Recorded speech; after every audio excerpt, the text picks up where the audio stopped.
Good morning. Good morning. How are y'all this morning?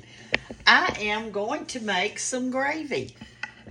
Now listen, I have what I've got in here.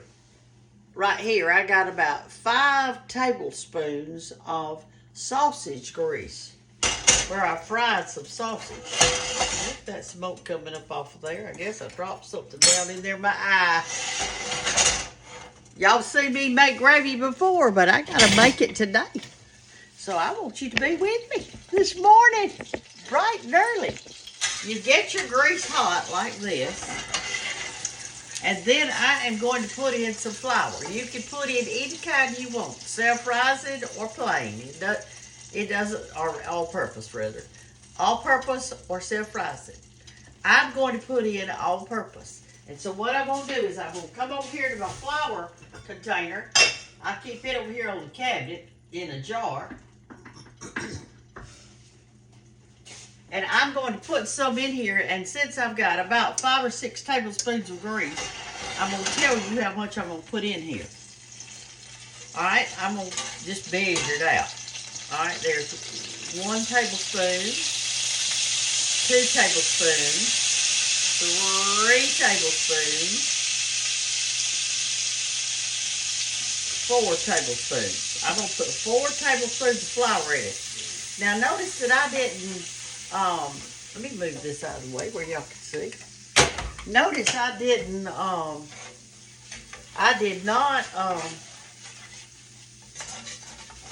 exactly measure it. All right, so what you want to do is this. When you come over here and you put your flour in there, you want to make sure that all the dots or the little lumpy looking things are out of there, okay?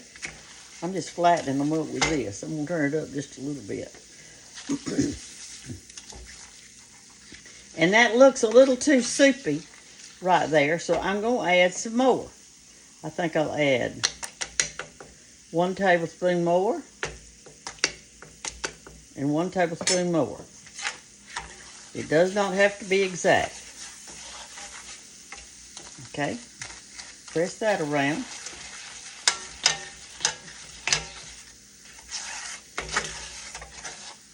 Like that.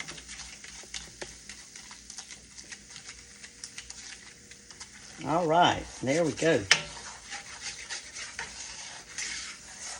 I think that looks good. Now we're going to cook it, and I've got it turned pretty high up there on my eye. See there?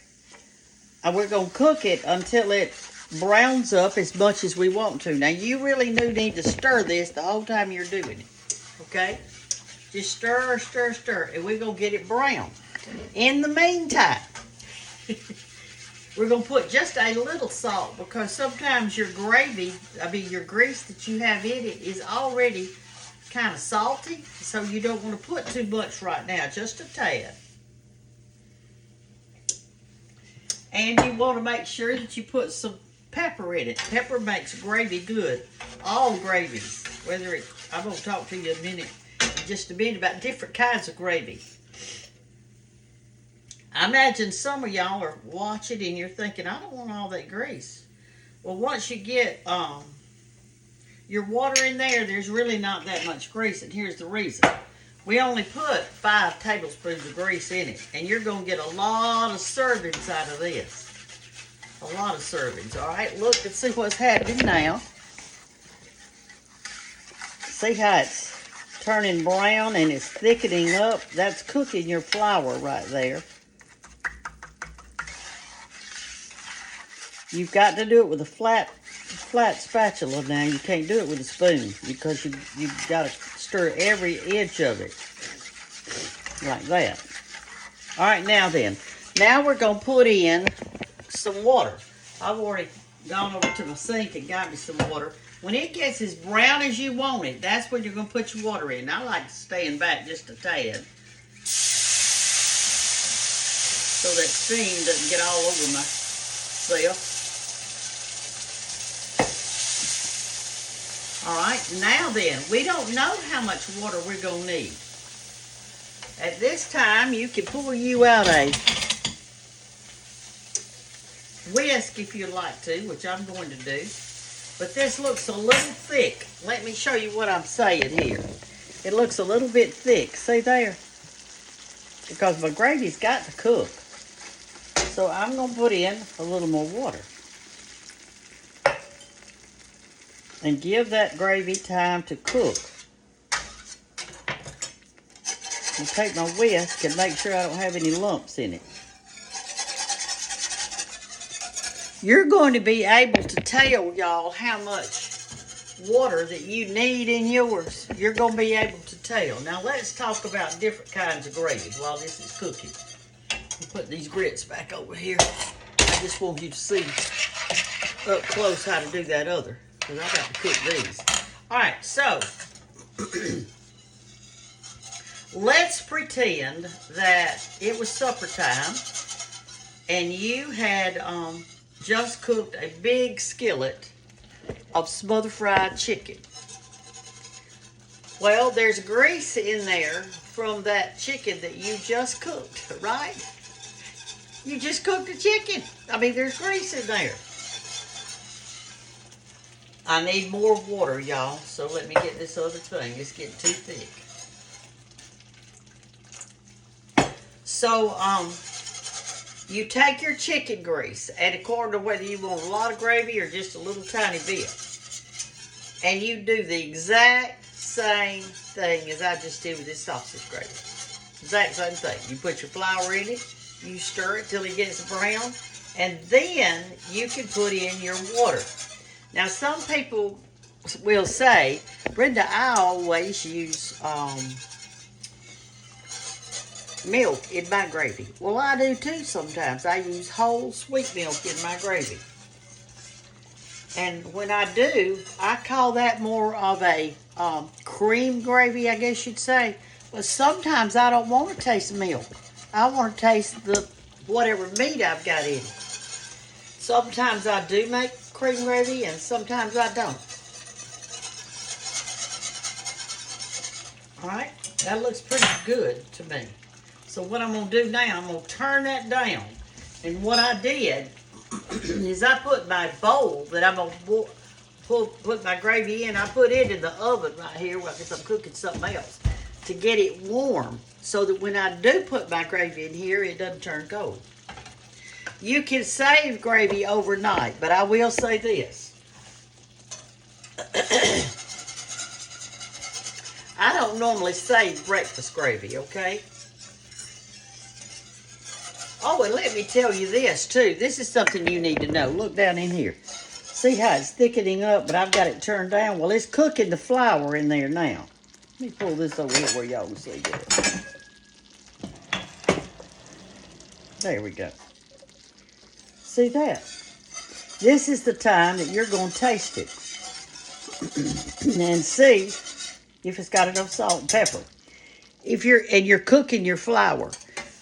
Excuse me, y'all. If it gets too thick, add a little water. If you'd like to add milk, here's what I would do. Since milk sometimes will, I guess you'd say, curdle. Well, sometimes what I do is I add my water first, and then I add some milk in it after it's done. All right, my oven's hot now. I had it set on 400. So I'm going to put a little more water in here so this can cook a little longer. And I am fixing to taste it because I need to taste for my salt content. So just get you a spoon out. Get me a spoon over here. Do y'all remember that spoon jars were real popular a long time ago? Do y'all remember that?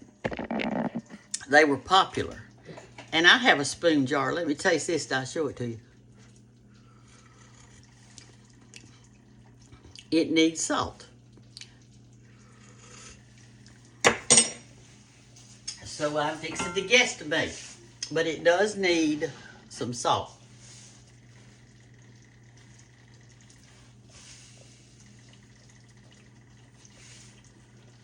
Okay. Let's stir that up. We'll let it cook a while. Let that salt flavor come out in there. And then we will taste it again. But y'all, it doesn't matter if you're frying pork chops or chicken or sausage or bacon or whatever. If you fried something and you have grease in your skillet, pour off some of the grease if you need to, so that you don't have so much. Put your flour in it, your water, and your milk, and it's going to be delicious. And you can eat it over grits, cream potatoes. Mother used to serve it to us over loaf bread. Guess she's trying to fill us up. She had, well, there were 4 children and Mom and Daddy. So, she had to cook some stuff to fill us up. George's mother, they had 5 children, and so she used to make what she called Gant stew. And all it was some kind of chicken in there, and then she started throwing in potatoes and carrots and beans, whatever she could find, and she would make a giant pot of the Gant stew to feed all those boys. She had 4 boys and only 1 girl. Of course, I ate as much as my brothers. I ate as much as they did.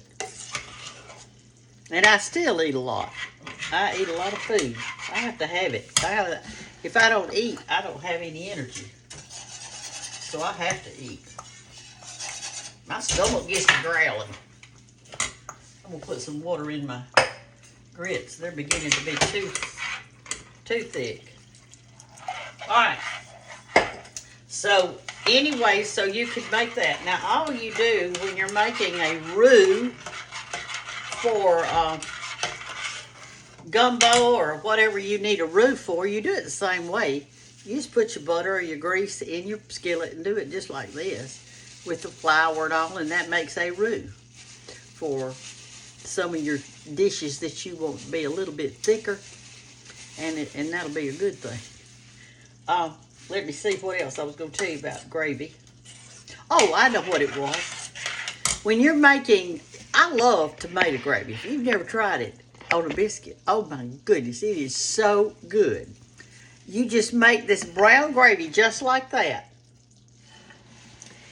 And you add a can or 2, according to how much you're making, of petite diced tomatoes, juice and all. And let that simmer in there for a while. And my daughter and my son, they love tomato gravy. I was raised on tomato gravy. And when it's really good, it's when you've got fresh tomatoes out of your garden. That's when it's really super, super good. But that's all it is to making gravy. If it gets too thick, add water. If it's too thin, cook it a little longer. But just put your flour in there. It is so easy. And it tastes so good over a biscuit. And potatoes and rice. I love it on rice. I love gravy on rice. But anyway, how do y'all eat your gravy? Do you even make it? Do you even make it? I know you do. But thank you for watching. Thank you for being with me this morning. I hope y'all have a wonderful day. A great day. And this is the day that the Lord's made. He made it. And I'm going to enjoy it. I will rejoice in it. Love y'all. Bye-bye.